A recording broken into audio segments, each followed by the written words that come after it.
মানিকারণ নাম তো আপনারা শুনেছেনই, কিন্তু শুধু নাম শুনলেই হবে না, অনেক কিছু ইউনিক নতুন দেখার আছে এই মানিকারণ, যেগুলি আপনারা অন্য কোনো জায়গায় দেখতে পাবেন না। মানিকারণে কি আছে সেটা এবার সারপ্রাইজই দেখার পালা। একদম নতুন ইউনিক দেখার আছে এই মানিকারণে। তাহলে চলুন আমরা দেখি মানিকারণে কি আছে যেগুলো একদম নতুন।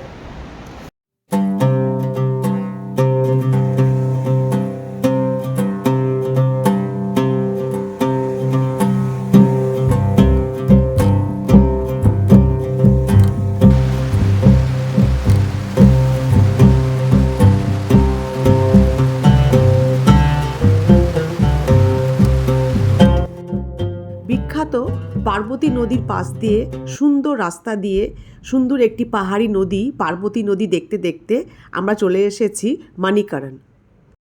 মানিকারণ একটি ছোট্ট পাহাড়ি অফবিট গ্রাম। অনেকেই হিমাচল প্রদেশ আসে কিন্তু মানিকারণে আসে না, কেননা তারা জানেই না যে পাহাড়ের বুকে পাহাড়ের কোলে পার্বতী নদীর ধারে এই রকম একটি সুন্দর পাহাড়ি গ্রাম আছে। আর সেখানেই আমরা পৌঁছে গেছি। মানিকারণের প্রথমে আমরা চলে এসেছি এখানকার বিখ্যাত ট্যুরিস্ট স্পটে। চারিদিকে পাহাড়ে ঘেরা এই ট্যুরিস্ট স্পটে এই জায়গাটিতে কি দেখার আছে সেটা আমি মুখে বলবো না, আপনাদেরকে ভেতরে নিয়ে গিয়ে দেখাবো। আমি কথা দিচ্ছি, যদি আপনারা দেখেন এ ভেতরে কি আছে তাহলে পরে আপনাদের চোখ তো জুড়িয়ে যাবেই, আপনাদের মনও ভরে যাবে। এত সুন্দর একটা জায়গা। পার্বতী নদীর ওপরে তৈরি ব্রিজ দিয়ে হেঁটে আপনাকে ভেতরে ঢুকতে হবে, কিন্তু ভেতরে ঢোকার আগেই আপনি থামতে বাধ্য হবেন। ব্রিজের নিচ দিয়ে বয়ে যাচ্ছে পার্বতী নদী, আর সেটা দেখতে এত অসাধারণ লাগে ব্রিজের ওপর থেকে, সেটা যদি আমি আপনাদের না দেখাই আপনারা বিশ্বাসই করতে পারবেন না।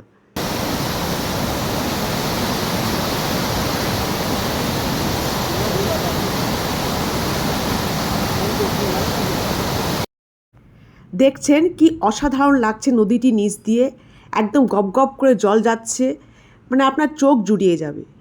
যাই হোক, এই নদী দেখে আমরা ভেতরে ঢুকবো, আর ভেতরে ঢুকে দেখব যে এখানে কি আছে। আর ভেতরে যা আছে সেটা যদি আপনারা দেখেন তাহলে পরে আপনারা কল্পনাই করতে পারবেন না যে এত সুন্দর একটা জিনিস আপনারা দেখেছেন।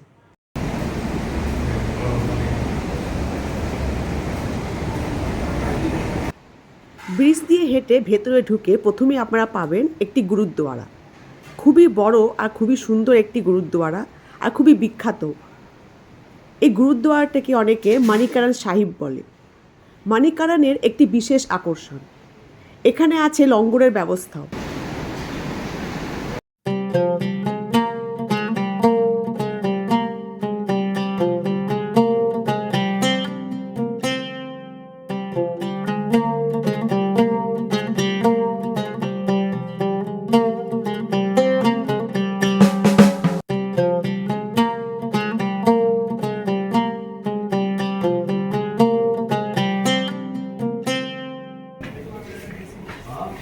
গুরুদ্বারা দেখে এবার আমরা এগিয়ে যাচ্ছি মন্দির দেখতে।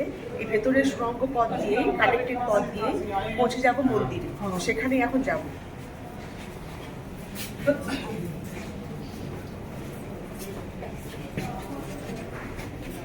গুরুদ্বারা থেকে কানেক্টেড রাস্তা আছে মন্দির যাওয়া।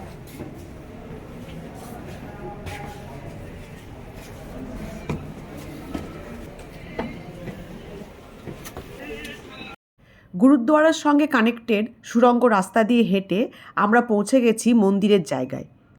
মন্দিরে ঢোকার আগেই আপনি দেখতে পাবেন প্রচুর দোকান, ফুল, সিন্নি আর অনেক কিছু পুজোর জিনিস পাওয়া যাচ্ছে এসব দোকানে। এইসব দোকানগুলো একটু ভালো করে দেখে ঘুরে আমরা ঢুকবো মন্দিরের ভেতরে। কিন্তু শুধু মন্দির বললে ভুল হবে, এখানে কিন্তু শুধু মন্দির নেই, আরও আছে আশ্চর্য করা অনেক জিনিস। আর সেই আশ্চর্য করা জিনিসটা কি সেটা মন্দিরে ঢুকে আপনাদেরকে সচক্ষে দেখাতে হবে। তাহলে চলুন আমরা মন্দিরে ঢুকি, ঠাকুর দর্শন করি, আর তারপর সেই আশ্চর্য জিনিসটা দেখি।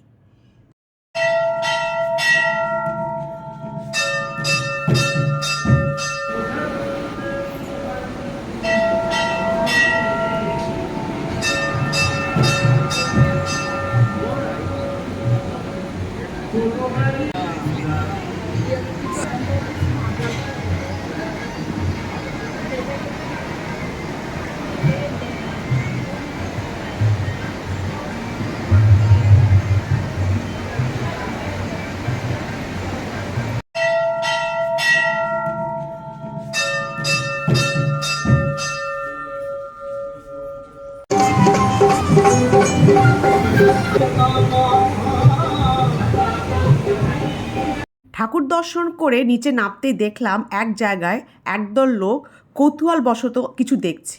আমারও খুব কৌতূহল হলো, তাই আমিও এগিয়ে গেলাম সেই দিকে। দূর থেকে মনে হচ্ছিল ধোঁয়া উঠছে, তো কাছে গিয়ে দেখলাম যে কী সেটা। আর কাছে গিয়ে যা দেখলাম সেটা দেখে আমি অবাক হয়ে গেলাম। আমি জীবনে কখনো এই রকম সৌন্দর্য দেখিনি। টকবক করে জল ফুটছে, আর সেই ফুটন্ত জল থেকে এই ধোঁয়াটা উঠছে। আপনারা নিজের চোখে দেখুন, না হলে পরে কিন্তু বিশ্বাস হবে না।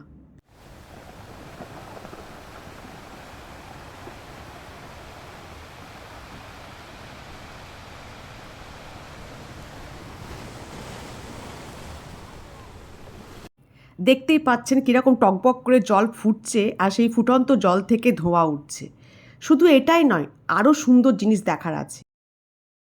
আর কি কি দেখার আছে সেই উদ্দেশ্যেই আমি মন্দিরের চারপাশটা ঘুরতে শুরু করলাম। ঘুরতে গিয়ে দেখি আরও অপূর্ব জিনিস, সেটিও অসাধারণ। সেটি না দেখলে হবে না, চোখ জুড়িয়ে যাবে সেটা দেখলে। চারিদিক ধোঁয়ায় ধোঁয়া, আর সে এত ধোঁয়া, সে ধোঁয়া দেখে আপনার মনে হবে কোথাও আগুন লেগেছে। আমারও প্রথমে সেটাই মনে হয়েছিল যে আশপাশে কোথাও আগুন লেগেছে। সেই দেখে আমি এগিয়ে গেলাম, কিন্তু গিয়ে যা দেখলাম সেটা কিন্তু আগুন না, সেটা হচ্ছে পার্বতী নদীর জল। হ্যাঁ, ঠিকই শুনেছেন, পার্বতী নদীর জল থেকেই এই ধোঁয়াটা বেরোচ্ছে। আর এই ইউনিক জিনিসটা দেখতেই শয়ে শয়ে লোক মানিকারানে আসে। সেই ইউনিক জিনিসটা হলো এখানকার প্রাকৃতিক উপায়ে তৈরি উষ্ণ প্রসবন, ইংলিশে যাকে বলে ন্যাচুরাল হট স্প্রিং। ঘন্টার পর ঘন্টা লেগে যাবে সে অপূর্ব দৃশ্য দেখতে।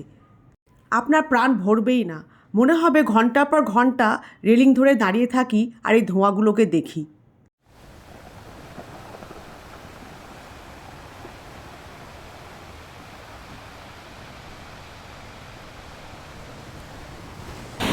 এটাই হচ্ছে হসপিটাল। প্রথমে আমরা গুরুদ্বারা দেখলাম, সেখানে একটা ছোটো হসপিটাল ছিল। তারপর ভেতরে এসেছি মন্দিরে, আরও বড় হসপিটাল এখানে আছে। ধোঁয়া মানে একদম হচ্ছে আগুন লেগে গেলে যখন ধোঁয়া হয় সেরকম ধোঁয়া দেখতে পাচ্ছেন, আর পেছনে হচ্ছে আগুন লেগে গেছে। এটা ন্যাচুরাল একটা হট স্প্রিং, খুবই সুন্দর, অসাধারণ। মানে না দেখলে ভয় যাবে না, চোখে এসে দেখতে হবে, ভিডিও দেখে কিচ্ছু ভয় যাবে না।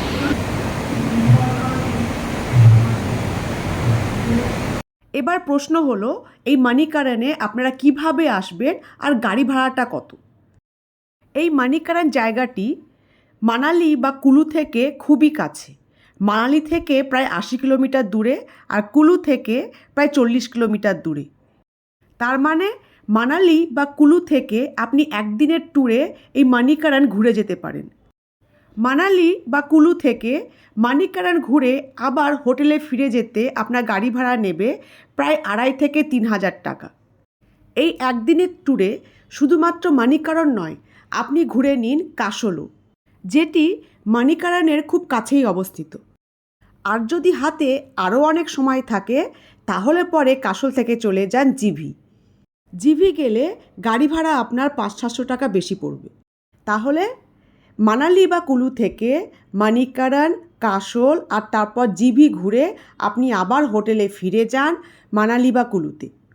তাহলে এবার সিমলা মানালি কুলু প্ল্যান করলে সেই ট্রিপ প্ল্যানে রাখুন মানিকারানও। দেখবেন আর ভাববেন যে এই রকম সুন্দর জায়গা আপনারা আগে কখনো দেখেননি।